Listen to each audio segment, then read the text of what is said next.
Mənim böyük qardaşım Hüseyn Əfəmid Gəncədə ali təhsil alandan sonra Goranboy rayonunun Qaradağlı kəndinə, keçmiş Qasım İsmayılovun Qaradağlı kəndində orada kolxozda işə düzəldi. Burada yaşayırdı. O vaxtı Qaradağlıda Albert adında bir erməni yaşayırdı. O da mən bu qardaşımı veşvişi var idi, palaz paltar gətirməyə.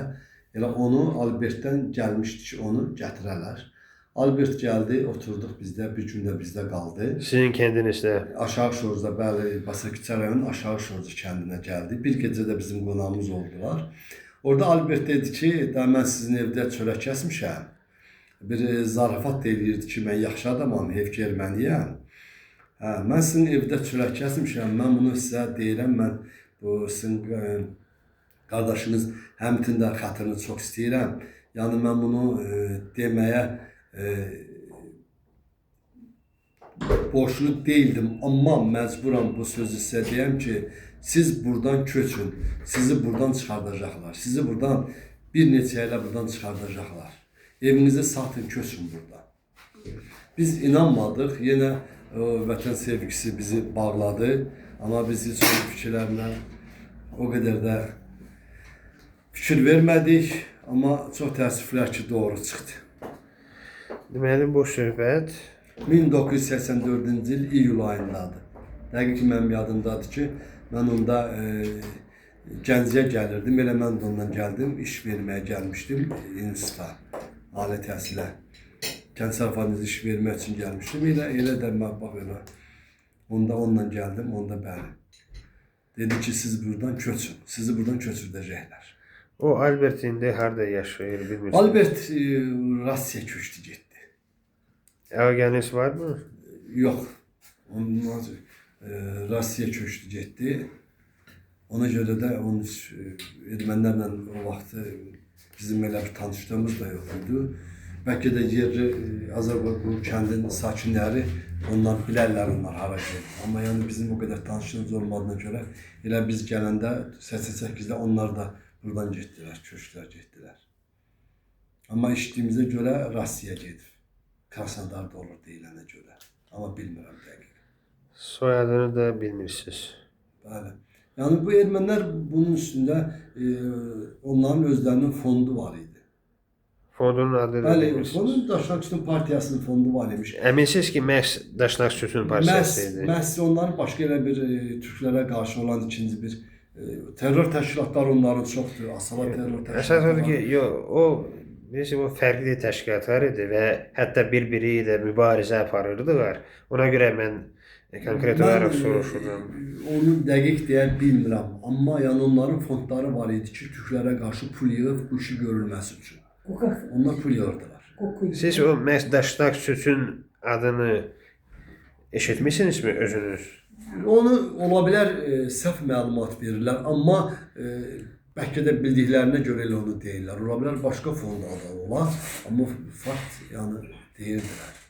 Hətta ermənilərin özlərinin Azərbaycanlıların qarşı bu türk millətçilərinin tutulması üçün, onların milləti sevənləri tutturmaq üçün Ermənistanın özü dövlət təhlükəsizlik tərəfindən xüsusi nümayəndələr yetişdirilib Azərbaycanın içinə salmışlar. Və onlar bir neçəsi də, yəni ki, bizim o qeyrətli müəllimləri, qeyrətli millətin sevən insanlar tutturublar, türmədə həbs etdiriblər. Yəni bu faktlarla var. Adlarını çəkə bilərsiniz? Kimi? Məsələn, mən bu yaxınlarda bir vətəndaşla mən söhbət elədi, sözünüz yadımdan çıxdı. Yəni onların, o həmin adamın Yesentüküdə yaşayır o insan. O vaxtı Ermənistan Dövlət Təhlükəsizlik Komitəsinin üzvü olub nə mənada? Azərbaycan pasportu verib. Əliyev Əli Qulamirza oğlu. Buna pasport veriblər. O hansı ki o 4-cü sinifə kimi erməni məktəbini oxuyub, erməni milləti. 4-cü sinifdən sonra onlara sünnət ediblər və onları Azərbaycanlara qarşı təxribat törətməyə, onların milli millət sevənlərini tutturmağa, Azərbaycana zərbə vurmaq üçün mütəxəssislər yetişdiriblər və eləcə də Azərbaycana Bakıda oxutmağa göndəriblər Azərbaycanın adından. Və onlar da gəlib burada, məsələn, o Bakı Dövlət Universitetində özünün deyiməsinə görə, həmin erməninin özünün deyiməsinə görə 2 müəllim tutturub. Rüşvət verməkdən tutturub. Okey.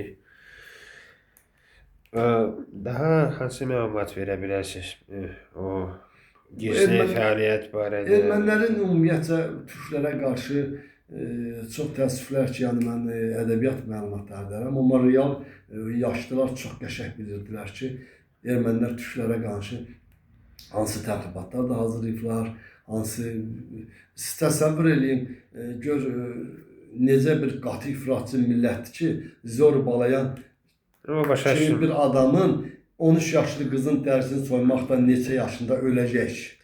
Onu gözündən baxa, diri-diri, baxa-baxa olan bir millətdən hər şey gözləmək olar.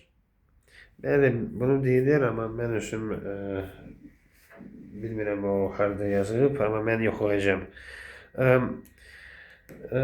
Bəli, deyirlər internetdə bizimkilər. Sadəcə olaraq, yəni sizin bildiklərinizi kameraya yazmaq istərdim. 70-ci illərində sizin uşaqlığınız vaxtınızda elə məlumatlarla siz rast gəlmişsinizmi? Ki Onda uşaq olardım. Onda mən uşaq olardım. Mən o vaxt işlə deyənmərəm. Mən onda hara gedirdim ki, nəsə ya eşidəm, ya görəm. Amma mən özüm gördüklərim dövrlərdə, yəni həmişə onlar bizə qarşı yaxşı fikirdə olmayıblar türklərə qarşı. Heç bir dostlarınız yox idi ermənilər arasında. Necə? Ermənilər arasında heç bir uşaqlıq dostunuz yox idi. Yox. Bizim mümkətdə erməni yaşamadığına görə yəni bizim elə bir ünsiyyətimiz olmuyor. Həkimlə bağlı bir neçə sual vermək istəyirəm.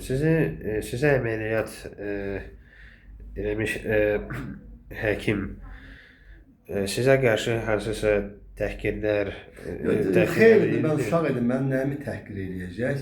Sadəcə olaraq qəddarcasına işləyirlər. Misal üçün, məsələn, mən bunu əlimi keyləşdirib əməliyyat eləyə bilərdi, amma keyləşdirmə aparmadı. Elə çığırda doğradı ki, türkdür. O özü deyib bunu? Bəli, özümdən, mən bugünkü kimi uşaq, mən qulağımda işdirəm o sözümü. Bax, bu dəqiqə qulağımdadır. Hündür boylu, hündür kişiydi. Elə dediği şey, ala, türkdür, gətir onu yaracam. Çəkmə etmədən. Bəs sizin tanışlarınıza qarşı elə şeylər, elə cinayətlər törədilibmi? Həkimlər tərəfindən ya da... Məsələn, onun bir qardaşı var idi, o da qaçsavan idi, o Daniye'nin iki qardaşı var. O yaxşı insan idi. O gedən onun yanına çox vaxt gedirdilər. Onlar o hörmət eləyirdi, onun misal üçün öz həkim andına sadiq qalırdı. Amma o birisi qardaşım mən getdiyim yox. Yəni sizin getdiyiniz qardaşın adı Karsevan idi? O yox, familiyadır Karsevan onlar. Karsevan familiyası? Ha, familiyasıdır Karsevan. Amma adları yadımdan çıxıb. Onu Samvel idi, bilməm neydi o birisinin adı. Yadımdan çıxıb, amma yəni ki, köhnə söhbətdir. Yəni onlar heç vaxt Türkçə qarşı yaxşı fikirdə olmuyor. Çox sağ olun məlumatınıza görə. Sizin atanız, babanız onlarla savaşırdılarmı? 100 il bundan qabaq, 1918-ci ildə, 21-ci ildə... Yəqin ki, olub, mən bilmirsiniz. Amma olub. Sizin tanışlarınız hansı ki, o Albertlə müsahibə edib, sizin tanışlarınız var ki, daha çox məlumat versin o söhbət barədə? Albertə barədə? Bəli. Yox, mən yalancı olaram. Çünki yeni deyirəm, biz buraya təzə gələndə bir seçim tanımırdıq. Sadəcə Albert kimi onlar da köçdü getdilər. Haradasa bir 30-40 ailə yaşayırdı Qaradağda, onlar da köçdü getdilər. Amma mən eşitdiyimə görə Krasnodara köçüblər. Amma nə dərəcədə düzdür, səhvdə onu deyə bilmərəm. Amma Albert dəqiq bizə dedi ki, siz buradan köçün, sizi buradan köçürdəcəklər. Başa düşdüm. Çox sağ olun. Səməd müəllim, sağ olun. Əməniz iyi olsun.